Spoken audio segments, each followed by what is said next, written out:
Buenas tardes, soy Ignacio Escolar, director del Diario.es, desde la redacción del Diario.es, que en estos momentos es mi casa y la casa de todos mis compañeros, porque cada uno de nosotros estamos trabajando desde nuestra casa y la redacción está cerrada desde marzo en este año tan extraño. Hoy en estas entrevistas de Andar por Casa tenemos con nosotros a José Moisés Martín, economista, y a César Ramos, diputado del PSOE, que son los autores del ensayo Manifiesto por una izquierda digital, editada por Clave Intelectual. ¿Qué tal, José Moisés? César, ¿cómo estáis? ¿Qué tal? ¿Qué tal? Buenas tardes. Bienvenidos a esta entrevista. Vosotros en vuestro ensayo, interesantísimo, planteáis dos posibles futuros. Un futuro muy optimista de qué pasará dentro de un montón de años si se cumplen los mejores pronósticos de lo que la tecnología y los cambios sociales pueden provocar. Y otro tremendamente pesimista, o sea, como una película de ciencia ficción que es una utopía y como otra que es una distopía. ¿Podéis explicar brevemente en qué consiste cada una de ellas? ¿Por cuál empezamos? ¿Quién se pide la utopía de los dos? Bueno, yo creo que la utopía no es tampoco el escenario ideal.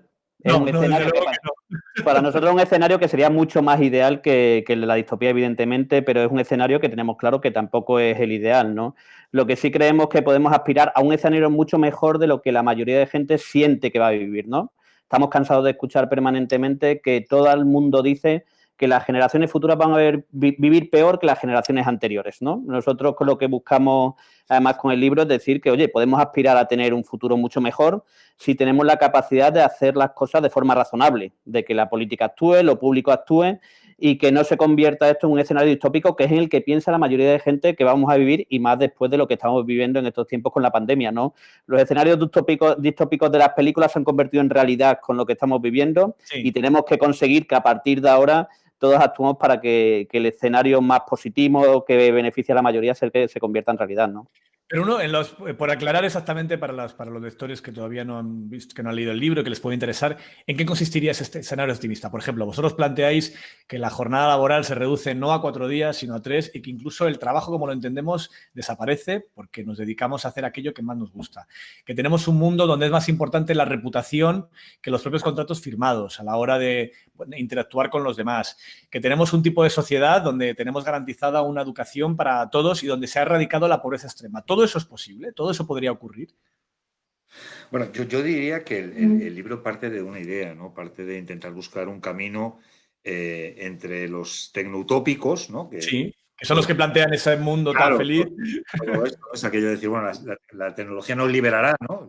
Sí. Todo este determinismo tecnológico y nos llevará a vivir en una sociedad, bueno, pues donde habrá que trabajar, donde será todo pues muy maravilloso y todo bien. Y de eso hay una parte muy importante que es, digamos, que de alguna manera está construyendo un mensaje, ¿no? Un mensaje que es político en última instancia y por todo lo que señalaba César, que es este mensaje distópico de la tecnología no tanto como una plataforma de creación, de emancipación, sino como una plataforma de reclusión del ser humano como una, digamos, como alguien que está al servicio o al albur de lo que digan cuatro grandes empresas. Nosotros intentamos marcar un camino intermedio que se basa fundamentalmente en el uso de las instituciones, en cómo construimos instituciones que nos permitan avanzar en este camino, ¿no? Porque la utopía, como lo planteaba César, que planteamos, es solamente utopía para unos pocos. Yeah. Es un sueño que están ofreciendo cuando la realidad ofrece otra.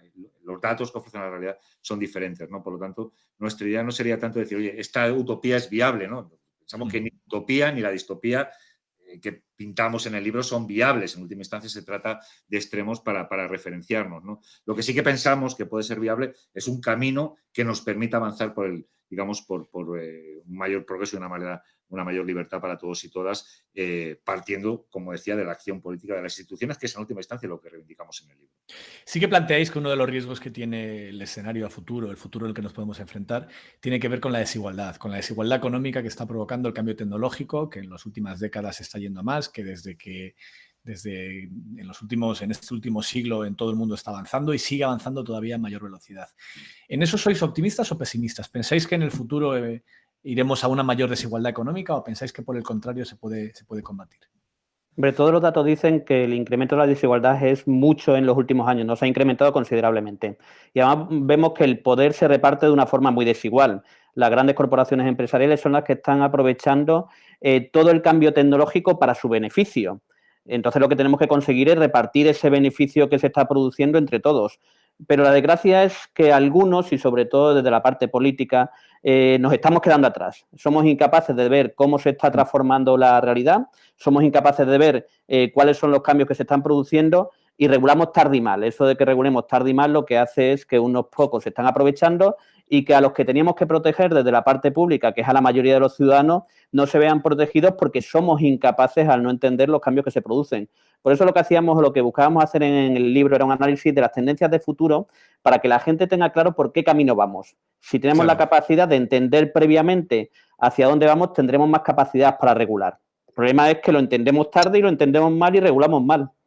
Sí, ese es el ejemplo que siempre se cita de que hay un montón de regulaciones en Europa para decidir cómo son las llamadas interprovinciales, que ya no existen, las de telecomunicaciones, y con un protocolo menor, Facebook pudo comprar WhatsApp, que a todos los efectos era prácticamente la primera operadora de teléfono móvil del futuro que existe en el mundo, ¿no? Y sin pasar por ninguna regulación de las que estaban pensadas para el mundo en el que teníamos llamadas de larga distancia, llamadas de corta distancia y no llamadas por voz IP.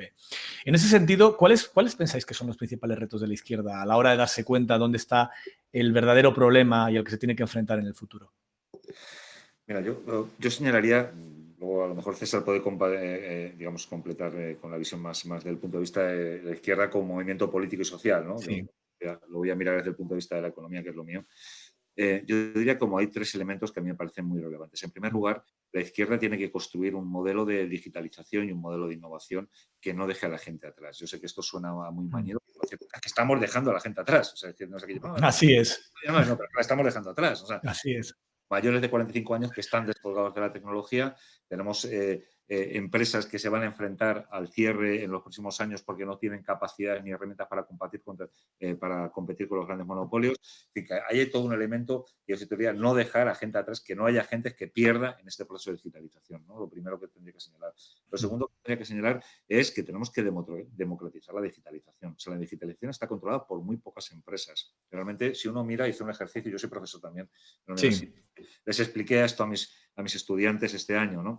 Les dije, oye, repasad en las 24 horas qué actividades hacéis a lo largo del día que están mediatizadas por la tecnología. Entonces las repasaron, se levantan con el despertador del móvil, ven las redes sociales, cogen el coche, el autobús, pero miran dónde es la parada, entran y chatean, en fin, que todo estaba mediatizado con las redes sociales y con la tecnología. Le dije, yo ahora mirad cuántas empresas hay detrás, ¿no? Y había 6 o 7 empresas, o sea, todas 24 Toda nuestra vida pasa por 6 o 7 empresas y nada más. Claro. Además, prácticamente ninguna es europea, no te digo ya española. Claro, lo que tenemos que hacer es decir, bueno, es que si queremos democratizar la digitalización, eso también implica que tenemos que plantearnos muy en serio qué pasa con estos grandes monopolios. Y el tercer elemento es cómo repartimos los incrementos de productividad. Lo que sabemos a fecha de hoy es que la productividad de la digitalización se está concentrando precisamente en muy pocas manos, ¿no? Y tenemos que buscar mecanismos institucionales, trabajar menos días, la renta baja, etcétera, para repartir mejor esa productividad y que sea una productividad más democrática. Yo creo que estos son los tres pilares que, desde mi punto de vista, tendrían que formar parte de una visión progresista de la digitalización. Hablemos de uno de esos aspectos, el tema del trabajo. Los experimentos que ha habido, por ejemplo, en Francia, de intentar reducir la jornada laboral, no han acabado de funcionar o han sido muy contestados, o ha habido alguna reversión de pasos para adelante seguidos de pasos para atrás. ¿Realmente es posible? Porque durante décadas lo ha sido. Venimos de un siglo... Y hablo del 19, no del 20, donde se trabajaba 7 días a la semana durante 12 horas al día y era la manera normal de trabajar. Y hemos ido reduciendo, pero en las últimas décadas eso se ha parado. ¿Se ha parado porque no se puede o porque los trabajadores no tienen la fuerza para reivindicarlo? Hombre, aunque más es el que más conoce el tema económico y el motivo, yo creo que tiene una explicación clara. En un mundo global en el que vivimos y la economía globalizada y hay un único mercado, si trabajar menos horas te lleva a perder productividad, perder competitividad, esos países van a dar marcha atrás.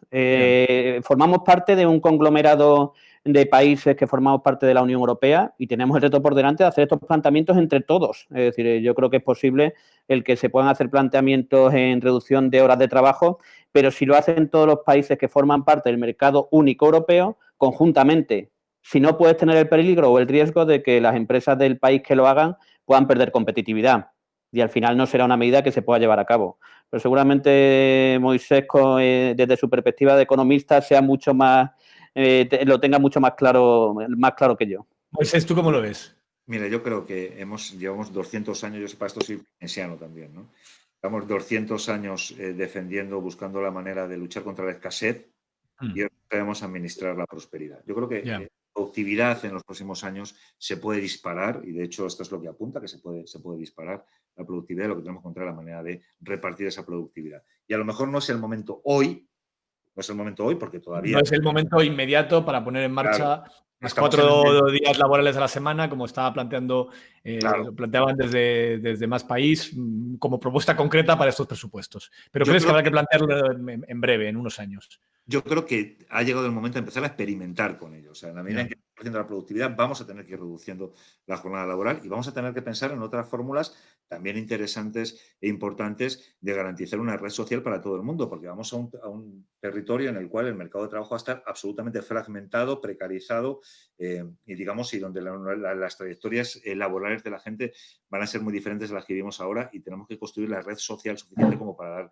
cobertura a eso, ¿no? Yo creo que son las dos grandes líneas que no son para hoy, no son para mañana. Sí. Tenemos que empezar a experimentar y tenemos que empezar a programar en nuestro proyecto político. César, ¿qué le responderías a los que dicen que en el futuro no van a existir la lucha de clases? Hombre, yo creo que la lucha de clase va a existir siempre, ¿no? Eso es igual que los que dicen que no existen izquierda ni derecha. Hay mucha gente... Esa es la segunda pregunta. Si crees que la izquierda y la derecha van a sobrevivir al futuro, como algunos dicen que no, yo creo que va a sobrevivir, pero me interesa tu respuesta. Hombre, nosotros hemos vivido en estos tiempos y con la presentación del libro y como lleva el adjetivo de la izquierda, el decir el que algunos reflexionaran que le teníamos que haber quitado la etiqueta de izquierda, ¿no? Yo creo que la izquierda es más necesaria que nunca, pero una izquierda adaptada a la situación actual. La izquierda y a la socialdemocracia y el socialismo nació para defender a la clase trabajadora de la revolución industrial. Esa clase trabajadora ha desaparecido y la izquierda se tiene que plantear el tener que defender a la nueva clase trabajadora preparada, clase trabajadora que trabaja de una forma radicalmente distinta y que tenemos que darle respuesta, pero con los mismos principios que siempre ha tenido la izquierda, que es la igualdad de oportunidades. No va a desaparecer la izquierda de la derecha, es más, hay que remarcar que es muy necesaria las políticas de izquierda y el planteamiento de izquierda, igual que no va a desaparecer la lucha de clases, ¿no? No vamos a tener una única clase en nuestro planeta, por mucho que evolucione, ni en el escenario utópico que nosotros planteamos en el libro aparece. Creo que además la diferencia también y la diversidad en este sentido tampoco es malo. Lo que tenemos que garantizar es que todo el mundo tenga las mismas oportunidades. Y la desgracia es que con todos los avances tecnológicos, con todos los avances en todos los campos, no estamos consiguiendo garantizar la igualdad de oportunidades en los últimos años. Mira, yo añadiría una cosa, Ignacio, que es el hecho de que el libro se llama Manifiesto por una izquierda digital y yo espero que algún día alguien escriba un libro que sea Manifiesto por una derecha digital, porque tiene sus propios retos. O sea, cuando el liberalismo del libre albedrío, dice, bueno, ¿qué libre albedrío puede existir y qué libertad de elección puedes tener cuando los algoritmos te están modificando la conducta, ¿no? Como estamos viendo últimamente. Por lo tanto, eso también es un reto para la derecha, es un reto para todo el espectro político. Nosotros hablamos en una parte o desde una parte, pero también la derecha tendría que hacer una reflexión, ¿no? Pregunta Santiago, ¿seremos capaces de, uno de nuestros socios, ¿seremos capaces de crear tantos puestos de trabajo como van a amortizar los robots que estamos creando? Mira, no lo sabemos. Honestamente, te puedo decir, la tecnología nos ha dicho que cuando ha habido crecimiento tecnológico, cuando ha habido crecimiento de la productividad, se han generado nuevos puestos de trabajo. Yo te diría, a fecha de hoy, no lo sabemos. No sabemos si va el saldo neto, no lo sabemos. Por eso, precisamente, tenemos que construir una red social que permita, digamos, cubrir esa incertidumbre. Porque a fecha de hoy no lo sabemos, ni sabemos cuántas horas vamos a trabajar, ni sabemos quiénes van a trabajar. Y el riesgo que corremos es que una parte de la población, digamos, permanezca prescindible. Lo que sí que estamos identificando es que en el nuevo mercado de trabajo no es tanto que estén desapareciendo puestos de trabajo, sino que se está polarizando entre un sector de gente muy cualificada, las clases creativas, las clases muy formadas que están tomando ventaja de la digitalización y un sector que se está quedando descolgado con bajos salarios, etcétera. Esto no es una utopía, esto quiere decir, no estamos hablando del futuro, esto está ocurriendo en España. Esto está pasando ya, sí. Se crean puestos de programadores muy bien pagados y repartidores de globo y los dos son consecuencia de la digitalización. Eso es. Otra pregunta de otro de nuestros socios que firma como Pablo E.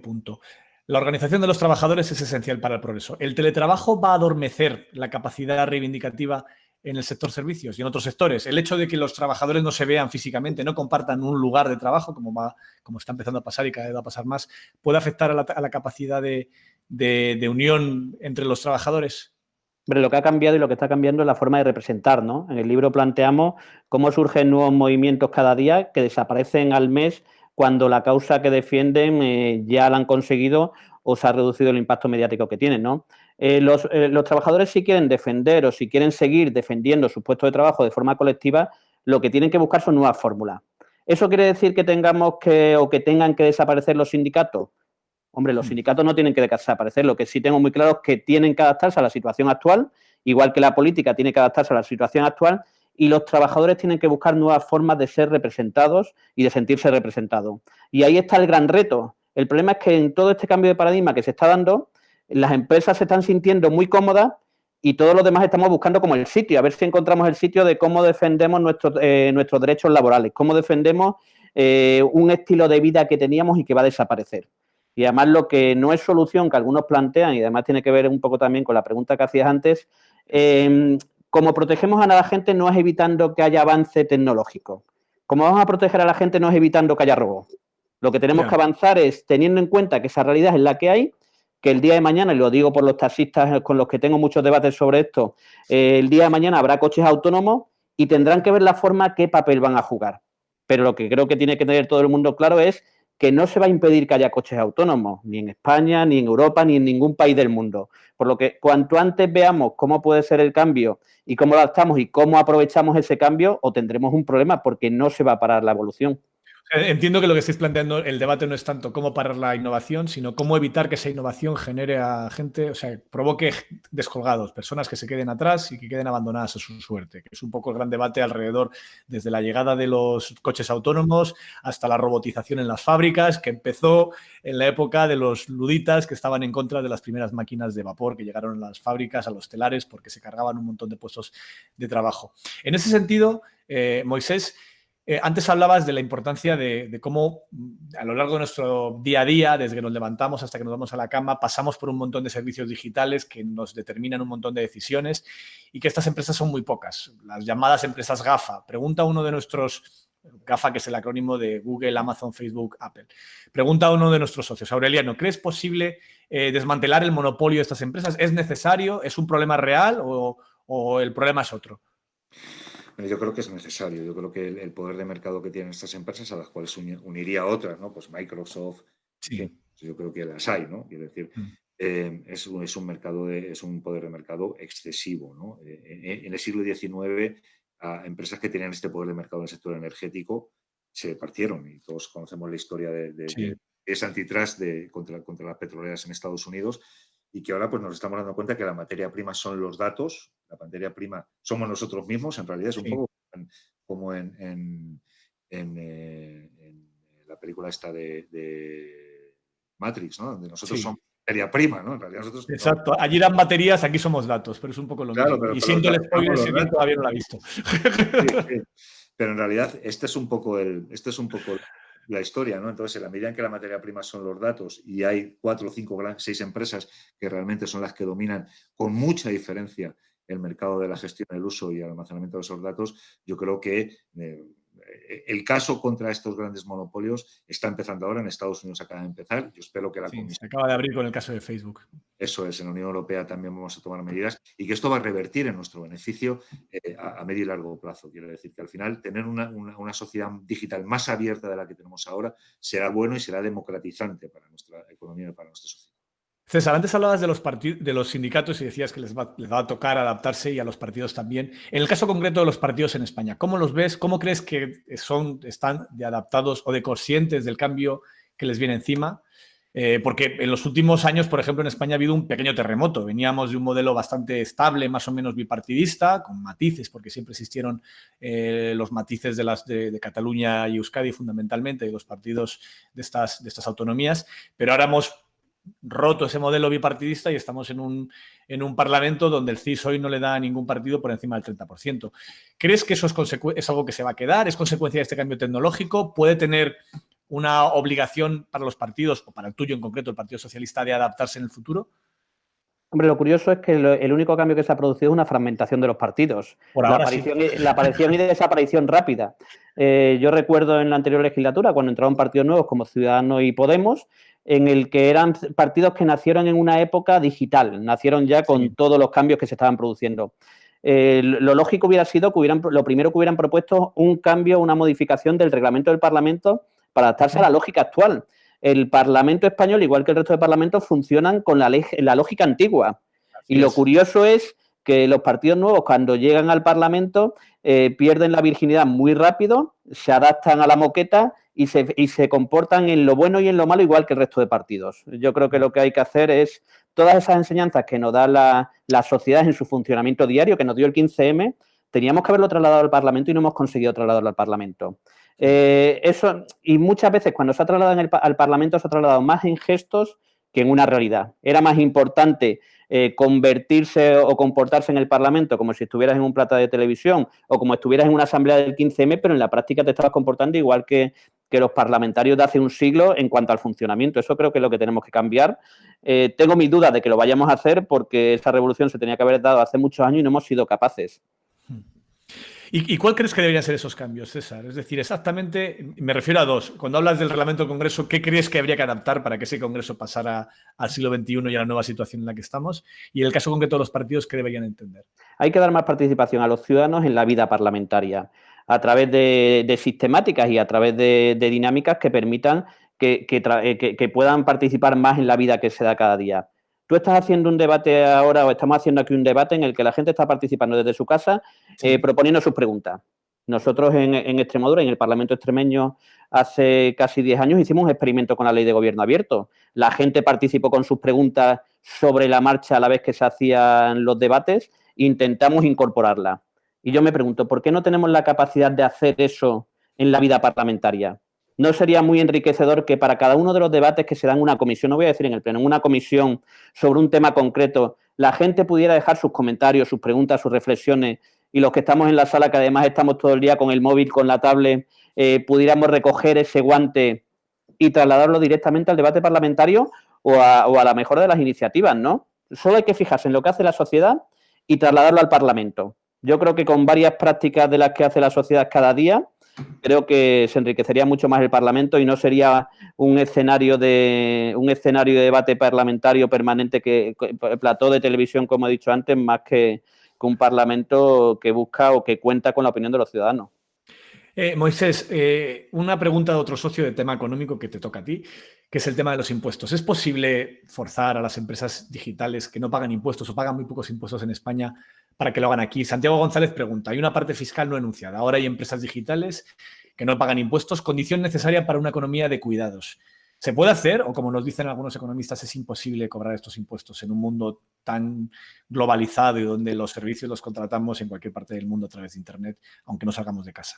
Yo creo que se puede hacer, es evidente, ¿no? Otra cosa es que sea la decisión óptima, ¿no? Quiero decir, cuando digo esto, estoy diciendo, lo ideal sería, la OCDE lleva como 8 años trabajando en un régimen internacional de impuestos para empresas transnacionales, entre ellas, lógicamente, las empresas digitales. Ahí no hay acuerdo, entre otras cosas, porque, como bien habéis señalado, las empresas digitales, las grandes empresas digitales, casi todas tienen una nacionalidad, precisamente la del país que está bloqueando todo este proceso, y entre que esto se arregla, pues muchos países, pero es que ya son más de 40 países, o sea, que no es España, es que son más de 40 países los que están tratando de establecer tasas digitales. Yo creo que es una realidad inevitable, ¿no? Porque en la medida en que la economía se va digitalizando, es lógico que modernicemos también nuestro sistema impositivo.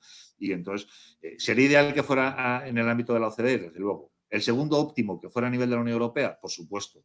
Pero si no es la OCDE y no es la Unión Europea, los países lo van a hacer. Y de hecho, insisto en esto, ya son más de 40 países los que están trabajando en esta dirección, ¿no? Por lo tanto, no es que en España nos hayamos vuelto locos a la hora de hablar de la tasa digital, sino que en la medida en que cada vez más países se sumen a la tasa digital, más fácil será para los siguientes poner esa tasa digital. Y por lo tanto, César, ¿qué crees que hemos hecho mal en Europa para que todas estas empresas sean estadounidenses? ¿Qué crees que desde Europa no hemos sabido hacer, los países europeos, no han sabido hacer las empresas españolas, europeas, perdón, o los gobiernos europeos al no dar el caldo necesario para que estas empresas surgieran? Porque no es ni siquiera una cuestión de innovación.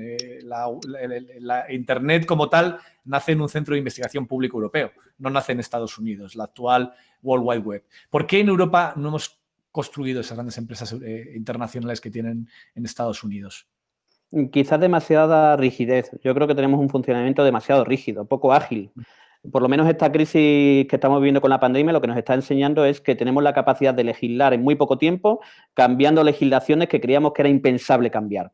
Entonces, esa dinámica de ser muy ágiles a la hora de legislar, a la hora de afrontar los cambios, es lo que nos tiene que permitir hacer frente a eso, hacer frente a empresas que surgen en otro tipo con mucha base de innovación y que al final están además copando todo el mercado, ¿no? Yo creo que tiene que ver mucho con la agilidad, con elementos culturales, con elementos de nuestra forma de ser, nuestra forma de entender, y en eso Europa tiene que ser un ejemplo y debe ser un ejemplo. Teníamos que buscar la forma de ser mucho más ágiles. Y como decía antes, creo que ahí la política es la que tiene que jugar un papel, siendo mucho más ágil y regulando de una forma mucho más adaptada a las situaciones y a los retos.